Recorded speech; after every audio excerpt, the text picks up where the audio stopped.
특수화 발달 심리 7주차 3차 시 수업 진행하도록 하겠습니다. 이번 시간에는 지능의 안정성과 이후의 결과, 영재성, 그리고 지능에 영향을 미치는 요인에 대해서 살펴보고요. 뒷부분에 있는 창의성에 대해서도 마저 살펴보도록 하겠습니다. 지능의 안정성과 결과는, 지능의 안정성이라는 것은 그냥 지능이 상황에 따라서 지능 점수가 높고 낮아지고 이런 게 아니라 언제 어디서나 그러니까 지능을 측정해도 그 결과가 항상 일정하게 나오는 정도죠. 그러니까 학교에서 잴 때와 가정에서 잴 때, 또 나이가 먹었을 때나 어렸을 때 잴 때 막 차이가 나면 그건 안정성이 없는 거고요. 그것이 꾸준하게 유지가 되면 안정성이 있는 건데, 어렸을 때는 이 지능의 안정성은 많이 낮죠. 그러니까 어렸을 때는 그 아이가 성장하면서 가정의 환경, 그러니까 많은 자극, 이런 자극들에 의해서 지능이 많이 변화할 수 있습니다. 그런데 이제 어느 정도 일정 연령이 증가하고 나면 환경적 요인이 굉장히 역할을 적게 할 수밖에 없는 거죠. 그러다 보니까 지능은 연령이 증가하면서 안정적이 되고요. 또 일정 시간 이후의 지능은 나중에 지능도 예측이 가능한 거죠. 그래서 보통 우리가 지능이 18개월과 2세, 그러니까 24개월에서 많은 그런 경계가 있다고 보는데요. 18개월 이전에 검사한 지능은 성장 후에 지능과 상관관계가 낮은 편이에요. 그러니까 물론 18개월 이전에는 아이들의 의사소통 능력이라든지 이런 것도 낮기 때문에 정확한 지능의 검사도 물론 잘 안 되기도 하지만 18개월, 그러니까 1년 6개월 정도까지는 주변의 환경에 엄청 많은 영향을 받는다는 거죠. 받는다는 거고, 2세부터는 주변의 환경에도 영향을 받지만 자신의 내적 능력을 가지고 지능을 이렇게 발달시킨다라고 이제 이렇게 많이 평가를 하고 있습니다. 그래서 생후 2세, 그러니까 24개월까지의 많은 자극과 또 많은 경험 등이 중요합니다. 그렇다고 해서 2세 이후의 지능이 이렇게 굳는다, 그건 아니고요. 2세의 지능이 나중에 지능의 많은 예측을 할 수 있다는 거죠. 낮은 지능의 안정성은 높은 지능의 안정성보다 높습니다. 그러니까 2세 정도쯤의 지능을 쟀을 때 낮게 나온 아이는 성장을 했을 때도 지능이 낮게 나올 확률이 되게 높아요. 반면에 2세 때 지능이 높게 나왔던 아이들은 성장했을 때 높게 나올 수도 있고 낮게 나올 수도 있고, 그러니까 변화폭이 더 크다는 거죠. 그러니까 낮게 나온 아이들의 지능에 또 이렇게 성장의 그 한계가 높다는 걸 말하겠습니다. 영아 발달 지수는 이후 성인의 지능과 아무런 관련이 없음. 그러니까 지능 말고 발달, 뭐 몸이 빨리 큰다거나 또 운동이 이렇게 좀 잘 움직인다거나 이런 발달은 그렇게까지 이렇게 나중에 예측하고 상관이 없어요. 그런데 능력, 그러니까 그냥 성장과 이제 능력은 많이 차이가 있는데요. 그래서 운동 능력, 사회정서 능력, 적응 능력, 인지 능력, 언어 능력, 언어 기술 능력, 이런 것들은 나중에 지능 검사에서 많이 예측이 가능해요. 그러니까 단순히 아이가 막 움직이는 게 좋다고 해서 운동 능력이 좋은 게 아니고 목적성을 가지고 하는 운동을 말하는 거죠. 그리고 언어 기술도 마찬가지로 말을 그냥 많이 한다고 해서 언어 능력이 좋은 게 아니라 자기의 의사소통의 목적을 가지고 하는 언어 기술인 거죠. 그래서 이런 것들은, 즉 기술, 능력들은 나중에 지능 점수를 예측하는 데 많이 이렇게 활용될 수 있습니다. 또 영아의 습관화와 기질도 지능을 예측할 수 있는데요. 아이가 너무 순하다, 주변 환경에 굉장히 무감각하다, 느리다, 이런 아이들은 나중에 지능 점수가 낮게 나올 확률이 예측이 많고요. 반면에 되게 예민하게 반응하고 또 주변 상황에 민감하게 반응하는 아이들이 지능 점수가 높게 나오는 경우들이 더 많습니다.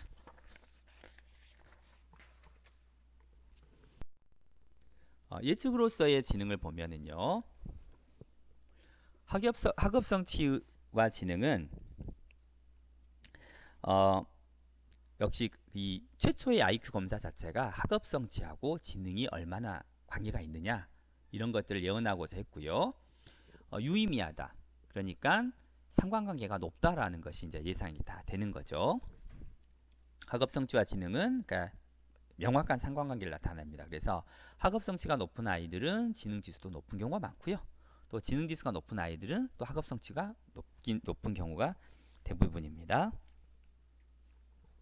그리고 이러한 지능과 학업 성취의 상관관계는 대부분 스피어만의 주요인, 즉 일반 지능이 많은 상관관계를 갖고 있기 때문에 일반 지능은 대부분 또 특수 지능과 관련을, 그러니까 아까 우리가 그림에서도 봤었죠. 일반 지능이 가운데가 있고 특수 지능은 바깥쪽에서 일반 지능과 접촉해 있는 거죠. 그러다 보니까 일반 지능은 모든 특수 지능에 다 관계를 맺는 거죠. 그래서 학업 성적이 좋은 아이들은 특수 지능도 좋지만 일반 지능이 좋고 나머지 특수 지능이 좋은 거지, 특수한 지능 한 가지가 전체적인 지능을 이렇게 좌우하기는 어렵습니다.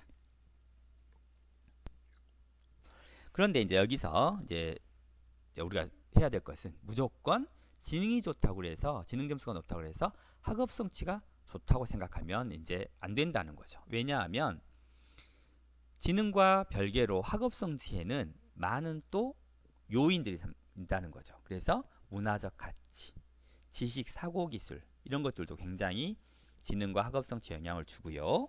공부 습관, 흥미, 동기 이런 부분도 많이 영향을 또 주고요.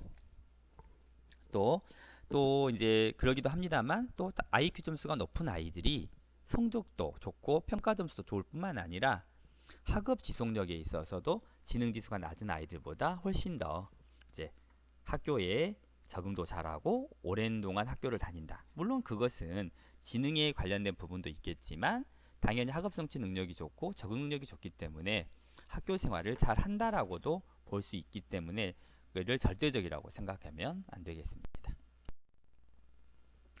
직업과 지능에 있어서는 그렇게 높은 상관관계는 없습니다. 지능이 높은 사람은 전반적인 인지 능력이 뛰어나 주어진 상황에서 잘 적응하고 정서지능은 일할 때의 적응 능력과도 관계가 있어서 당연히 지능이 높은 사람이 직업의 적응도 좋습니다만은 지능 점수는 직업의 종류에 따라 굉장히 많은 차이가 있습니다. 직업의 종류가 수만 가지 직업이 있기 때문에 지능과 직업의 상관관계는 0.3 또는 0.5 정도로 보통보다 비슷하거나 좀 더 낮습니다. 그래서 큰 상관관계가 없다고 보시면 되겠습니다. 그리고 실용지능, 동기, 협동능력, 책임감 등이 오히려 지능에는 직업의 적응에는 더 많은 역할을 한다라고 보고 있고요.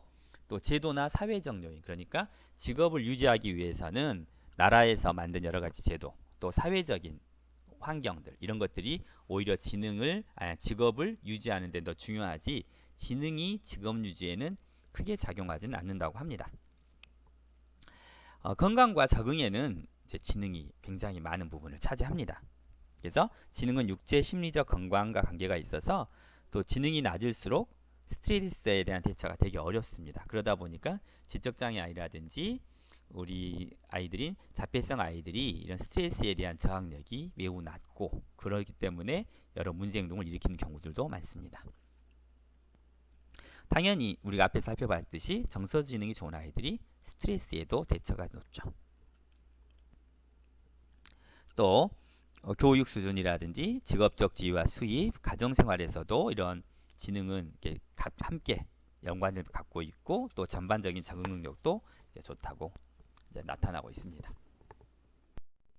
이제 이번에 살펴볼 거는 이제 영재성인데요. 영재성은 우리 특수화 발달 심리와는 그렇게 많은 연관성이 없기 때문에 참고하는 정도로만 살펴보시면 되겠습니다. 영재성은 일반 아동과 비교해서 학습을 더 효율적으로 하고 이런 신경구조를 가지고 있는 아이들이고요. 또 후천적 요소도 굉장히 많은 영향을 받죠. 그래서 영재 아이동의 특성들은 오랜 시간 동안 집중할 수 있고 기억력이 뛰어나고 또 스스로 학습할 수 있는 능력도 되게 좋고요. 또 언어 능력도 좋고 추론 능력도 좋고 또 학업적 능력들이 다 전체적으로 좋은 아이들이죠. 그러다 보니까 당연히 사회 적응 능력도 뛰어난 경우가 많고요. 감정 조절도 잘 하는 편이고요. 또 다른 사람과 관계도 원만하게 유지를 이제 하는 그런 특성을 가지고 있습니다. 그리고 스트레스도 이제 덜 받고 학교 생활도 잘 적응하는 편인데 그 특정한 아이들이 이제 특정한 스트레스를 받는 경우에는 또 그 수준이 높고 할 경우에는 또 오히려 반대적인 학교 생활에 적응을 어렵게도 한다라고 합니다. 그래서 참고로만 하시면 되겠습니다. 이제 그리고 이제 지능에 영향을 미치는 요인들에 대해 살펴보도록 하겠습니다.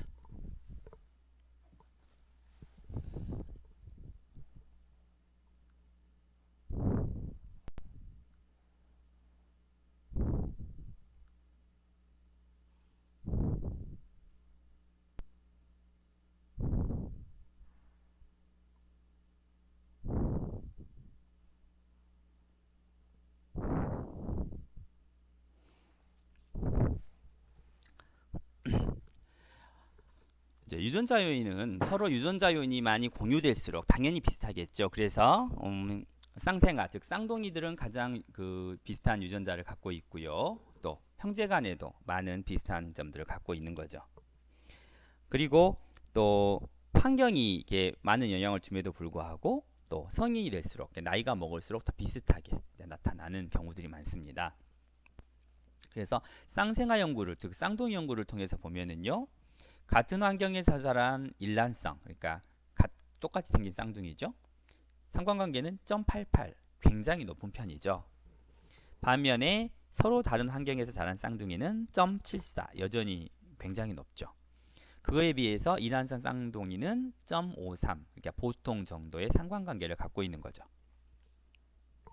그래서 이러한 것들을 볼 때는 유전도 굉장히 중요하지만 환경 그 사람들에게 미치는 환경적인 부분도 지능을 발달시키는데 많은 영향을 끼친다는 걸 알고 나타내고요. 또 입양 아이들을 통해서 연구를 해봤는데요. 보통 입양 아이들이 친부모보다 10에서 20점 정도가 높다고 나와 있습니다. 그 이유는 입양 아이들은 당연히 친부모들이 이 아이들을 입양을 보낼 당시에 되게 환경이 아이를 양육하지 못할 정도로 힘들었겠죠. 그러나 또 이 아이들을 입양하는 가정은 대부분 가정 환경이 좋은 편에 속했겠죠. 그러다 보니까 당연히 아이들은 많은 환경의 영향을 받았을 거고 그러다 보니까 IQ가 상승되게 되는 그래서 IQ의 마지막 성인이 됐을 때 제 IQ를 최종 표현형이라고 하는데요. 이 부분에 있어서 가정 환경에 많은 영향을 받는 걸로 이제 나오고 있습니다. 그럼 이러한 환경적 요인들을 좀 더 살펴보도록 하겠습니다.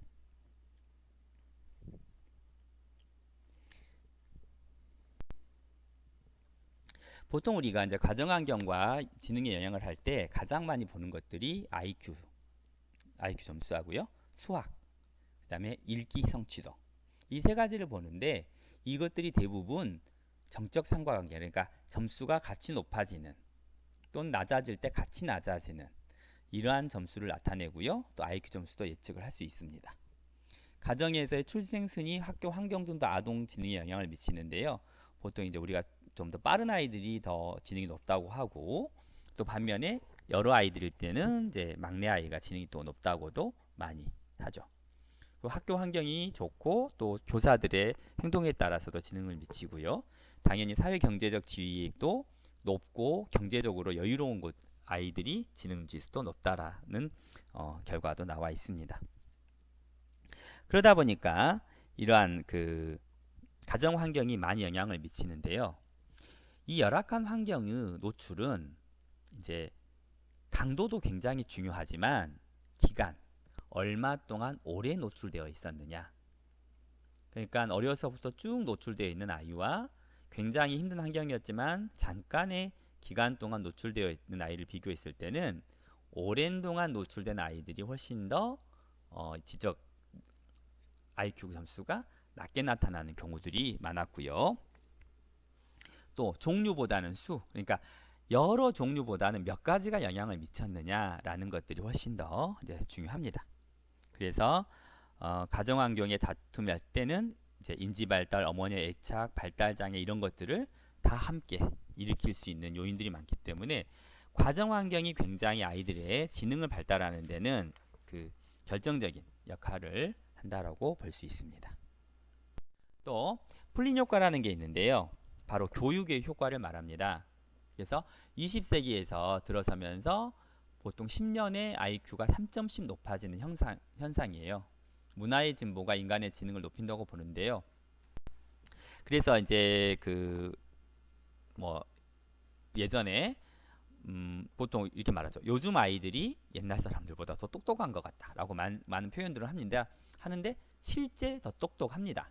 그러니까 20살 현재 15살인 아이와 45세인 성인을 비교했을 때 지능 점수가 한 9점 정도 차이가 나는 거죠. 30년이 지났기 때문에 9점이라는 것은 굉장히 큰 점수의 차이인데요. 그러다 그만큼 교육적인 효과가 굉장히 높아요. 그래서 많은 지식이 전달되고 또 그 검사를 더 잘 받을 수 있도록 사람들이 훈련이 되는 거죠. 교육을 받으면서. 또 많은 문제를 풀다 보니까 또 많은 책들을 읽다 보니까 지능검사에서 나온 문제를 더 빨리 해결할 수 있는 그런 책략들, 전략들을 만들어내는 거죠. 그러다 보니까 10년에 3점 정도씩 높아져요. 그래서 이제 우리가 아까 정말 그걸 봤던 학생이 있을지 모르겠지만 웩슬러 검사가 K-위스크4라고 돼 있었어요. 그러니까 네 번째 위스크 검사라는 거예요. 그래서 이렇게 10년 가까이 한 번씩 검사 도구를 바꿔줘야 돼요. 그렇지 않으면 점수가 아이들이 더 높게 나와 버리기 때문에 다시 이렇게 평균 점수를 맞춰주는 검사 도구를 바꾸는 거죠. 우리가 윈도우 7, 윈도우 10 이렇게 업그레이드를 하듯이 검사 도구도 이런 풀린 효과 때문에 다시 재조정을 해줘야 됩니다.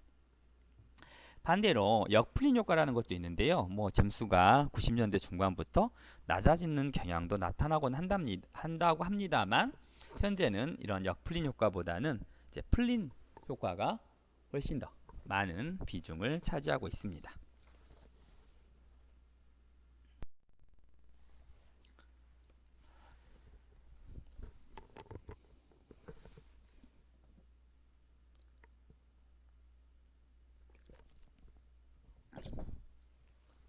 지능 수행의 집단 간 차이를 좀 살펴보면은요.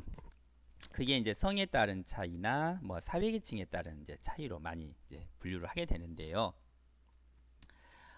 우리가 흔히 남성과 여성은 이렇게 약간 두뇌의 구조가 달라서 각각 잘하는 능력이 좀 다르다라고 말을 하죠. 근데 실제로 약간 그런 경향은 있습니다. 그래서 기계, 시공간, 그러니까 눈과 손을 동시에 사용하는 이런 수행에는 남성이 더 유리한 경우가 많고요. 반면에 언어, 우리가 남자와 여자가 이렇게 싸우게 되면 여자가 백전백승 한다고 하죠. 말을 훨씬 더 잘하니까 실제 언어 능력이 남성보다 여성이 더 우세하고요. 절차 능력, 그러니까 순서에 맞추어 일하는 것들. 그러니까 그냥 기계라든지 시공간은 어찌 보면 즉각적인, 순간적인 기술이고요. 절차 기술은 순서적인 기술. 1번 한 다음에 2번, 2번 한 다음에 3번. 이런 절차적인 능력은 훨씬 여성이 우세하다고 이제 나타나고 있습니다.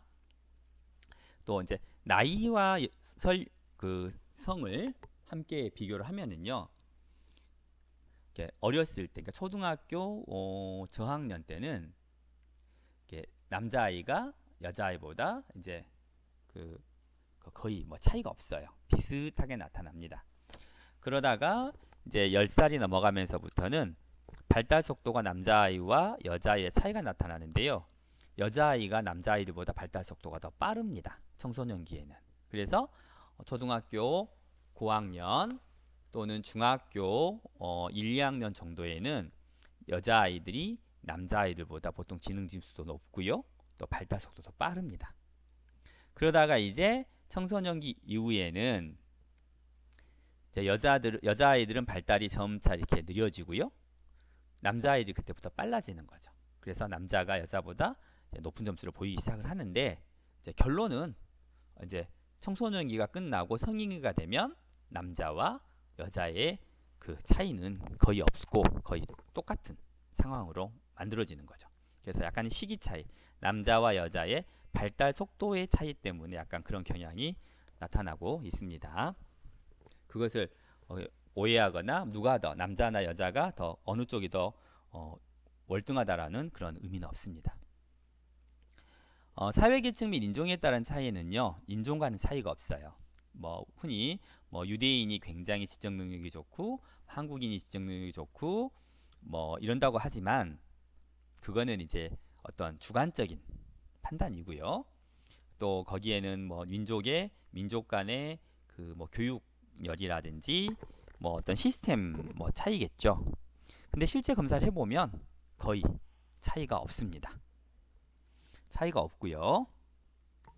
또 이미 제가 말씀드렸듯이 인종 간의 차이가 나타나는 이유는 검사 방법의 차이도 있고요. 또 그 검사 도구를 대하는 그 민족의 차이죠.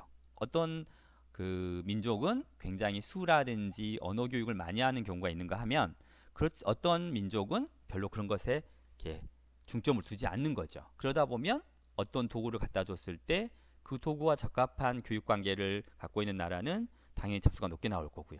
그렇지 않은 나라의 교육 관계는 점수가 낮게 나오는 그런 상황이 생기기 때문에 그런 차이를 중요시 여길 필요는 없습니다.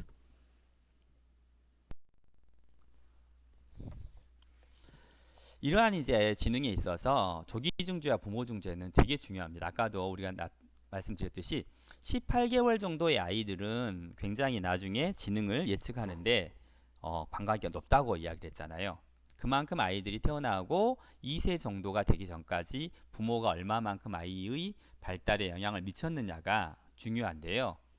이거를 알고 미국에서는 헤드스타트 프로그램이라는 걸 했어요. 그래서 저소득층 아이들에게 중류층 아동들이 경험하는 이런 여러 경험들을 제공을 했어요. 조기 교육이라든지 건강이라든지 영양이라든지 부모 교육을 제공을 했는데 처음에는 굉장히 효과가 좋았는데 3, 4년 후에 그 아이들이 입학할 때까지 보니까 효과가 별로 없었다는 거예요.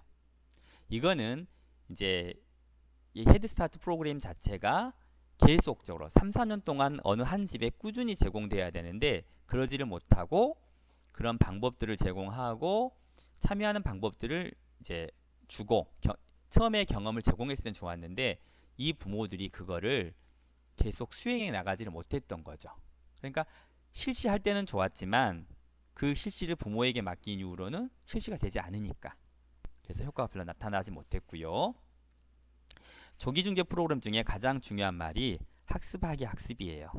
두 세대 간 중재라고도 하는데 나중에 여러분들이 지적장애에서 배우겠지만 세대 간 지적장애가 전이되는 경우가 굉장히 많아요.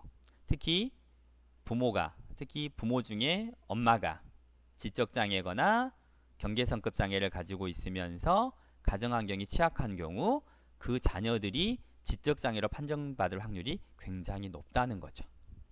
그래서 그걸 끊어내기 위한 게 바로 학습하기 학습, 즉 두 세대 중재예요. 그래서 부모와 자녀를 동시에 이렇게 프로그램에 넣어서 이렇게 중재를, 그러니까 그 중재라는 말이 여러분들이 좀 낯설겠지만 이렇게 치료를, 그러니까 지능을 유지할 수 있도록 학습을 시켜주는 것들이죠. 그래서 이런 프로그램들이 이제 이 부모 영향을 아이들이 받지 않도록, 부모의 나쁜 영향을 받지 않도록 하는 굉장히 중요한 프로그램입니다. 그래서 부모 교육 쪽으로 많이 나타나고 있습니다. 저희 교재에는 없지만 지능 부분에서 창의성이라는 게 있는데 이것만 간단히 살펴보고 마치도록 할게요. 창의성은 새로운 질서를 지각하고 이와 관련된 아이디어나 가설을 형성하고 검증하고 그 결과를 통해 가설을 수정하고 재검증하는 것. 그러니까 새로운 것이 나타났을 때 그것을 얼른 파악하고 어떻게 하면 좋겠다는 가설을 형성하고 그 가설을 써서 어떤 결과가 나왔는지 검증하고 그리고 잘못됐을 때는 다시 수정하고 재검증하는 그런 것들이 바로 창의성인데 험퍼드 예를 들어볼게요. 새롭기만 한 것을 넘어 사회적 가치가 있는 유용한 생산성이라는 것. 그리고 새로운 것을 제안하고 그것에 의문을 제기하는 것. 그러니까 기존에 없었던 것들을 만들어내는 건데 그것이 생산적으로 그것을 사회에 유용하게 사용할 수 있도록 하는 것이 바로 창의성입니다. 창의성의 사고 기능은 이제 민감하고 유창성, 융통, 정교, 종합, 분석, 재구성력, 복잡성, 명료성, 유머 등이 있고요. 또 사고 성향, 그 사람 생각적인 성향은 자발적 동기, 집요성, 정지성, 호기심 이런 것들이 이제 있다고 합니다. 그래서 이러한 창의성을 이제 지능과 맞춰 보면은요, 우리는 창의성이 높으면 지능이 굉장히 높을 거라고 생각을 하는데요. 창의성과 지능과의 상관관계는 0.26으로 그다지 높은 편이 없어요. 별로 관계가 없다는 말인 거죠. 별로 관계가 없다고 나타나고 있고요. 영재성은 지적 능력, 창의성, 과제 몰입도. 그러니까 영재성에는 반드시 창의성이 이제 들어가야 된다라는 게 이제 렌즐리라는 사람의 주장이고요. 창의성은 준비, 부화, 통찰, 평가, 실행. 그러니까 창의성은 그냥 탁 튀어나오는 게 아니라 굉장히 단계적이고 계획적인 그 성향들이 많이 필요하다는 것들을 이제 창의성이라고 나타내고 있습니다. 그래서 창의성은 그냥 참고만 하면 될 것 같습니다. 다른 책에 있어서 넣어봤습니다. 이상으로 7주차 수업 마치도록 하겠습니다.